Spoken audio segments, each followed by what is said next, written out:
Bon, je disais tout à l'heure que hier, nous avons commencé à voir les types de fibres optiques. D'accord? Et nous avons parlé de quoi? Des fibres optiques multimodes et des fibres optiques monomodes. Ce matin, nous allons poursuivre en voyant des sous-catégories des fibres optiques multimodes et des sous-catégories de fibres optiques monomodes.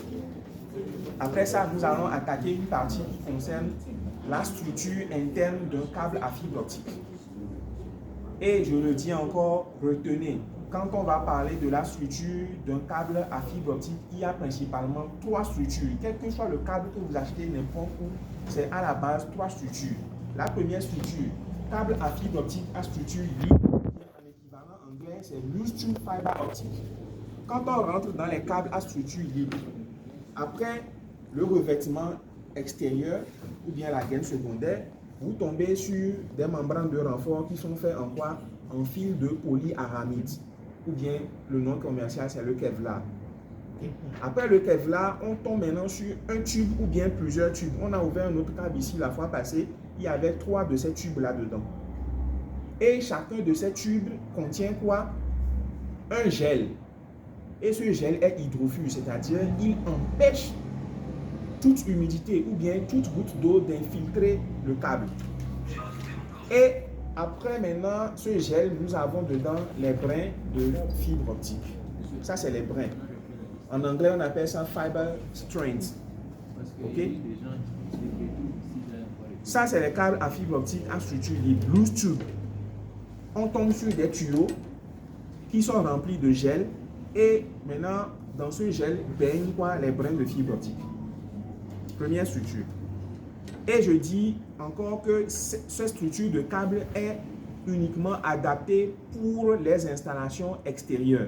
Vous prenez tout câble d'installation extérieure, vous avez une structure interne en loose tube à structure libre. D'accord? Après, nous avons en environnement intérieur, je vais encore enlever un peu cette gaine-là. Toujours après la gaine secondaire, j'ai les fibres en polyaramide ou bien du Kevlar. Et je tombe aussi sur un tube plastique qui est en fait quoi? Une petite protection de premier niveau pour le brin de fibre qui est à l'intérieur. Donc je vais l'enlever, vous allez voir. Lui, il n'a pas de gel. Ce tube blanc là n'a pas de gel et il est directement collé au brin de fibre. Si je coupe cette partie, je ne peux pas facilement tirer même la fibre. Alors que ici, quand je coupe le tuyau en deux, je tire facilement la fibre. C'est pour ça qu'on parle de structure libre. Et ici, de structure serrée. Donc ça, c'est un câble à fibre optique à structure serrée ou bien en anglais, tight buffer. Tight buffer, ça, to tight, ça veut dire serrer quelque chose en anglais. Donc tight buffer, puisque la gaine primaire, on l'appelle the buffer aussi en anglais ou bien the coating. Donc, tight buffer, le revêtement primaire là est directement collé au brin de fibre optique. Et tous les câbles à fibre optique à structure serrée sont uniquement adaptés pour les installations indoor, à l'intérieur d'un bâtiment, à l'intérieur d'un hangar, à l'intérieur d'une quincaillerie.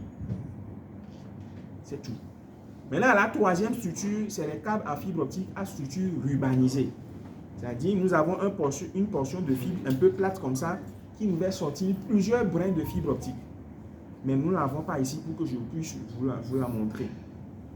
Donc, c'est ce que j'ai à dire sur ce point et on va continuer avec la présentation.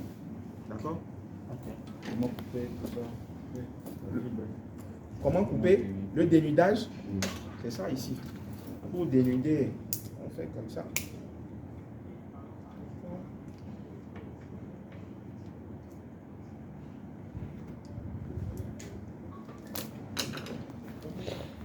Vous prenez le câble, ça pince à dénuder, c'est ça? Ok. Vous posez le câble dans cette fente-là.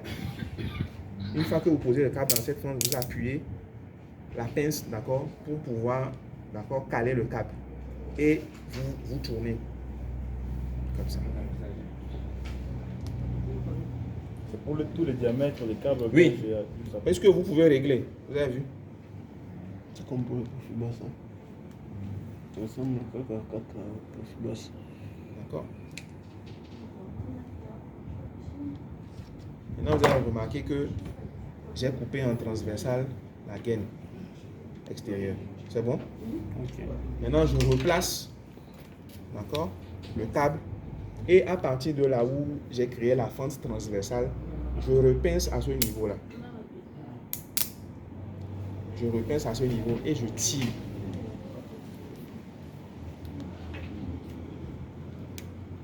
C'est difficile à tirer parce qu'il y a une armure dans le câble, quoi. Instant.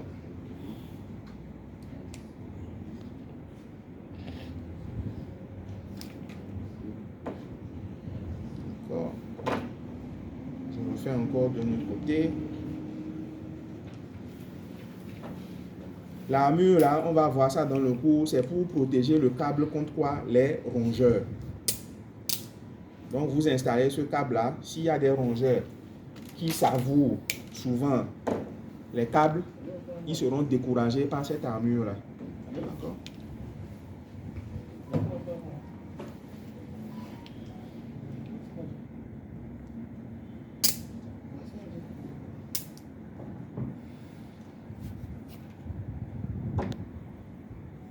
Donc ça c'est les protections en fibre de polyaramide, ou bien le nom commercial c'est le Kevlar. Voici les tubes sur lesquels nous tombons. Et l'indication sur le câble dit qu'à l'intérieur nous avons 24 brins de fibre à compter. C'est inscrit sur le câble ici, regardez ici. Lusaka Telecom, ça c'est l'entreprise pour laquelle on a fabriqué le câble 24F. C'est-à-dire 24 brins de fibre. Et on a mis quoi? OM2. Or, OM2, c'est une sous-catégorie de fibres multimode que nous allons voir tout à l'heure. Et le câble est quoi? Armé. C'est pourquoi on a mis ARM ici. Armored. Il a été fabriqué en quelle année? En 2018. Maintenant, pour le second câble, on n'a pas inscrit OM2 ou bien OM3 dessus, mais qu'est-ce qu'on a écrit ici? On a écrit une norme de l'IUT. Regardez ici. On a mis quoi? G652D. D'accord? Avec cette référence-là, je vais vous donner la norme tout à l'heure, vous allez voir. C'est ça qui va nous permettre de savoir non seulement si les fibres qui sont ici, elles sont multimodes ou bien monomodes, et puis quelle est la bande passante maximale que ce câble-là peut supporter en transmission. Est-ce que c'est du maximum 1 gigabit par seconde, ou bien c'est du 10 gigabit par seconde, ou bien c'est du 40 gigabit par seconde, ou bien c'est du 100 gigabit par seconde. C'est les normes G600 et quelques qui disent ça. Merci. Aussi en anglais, les ripcord.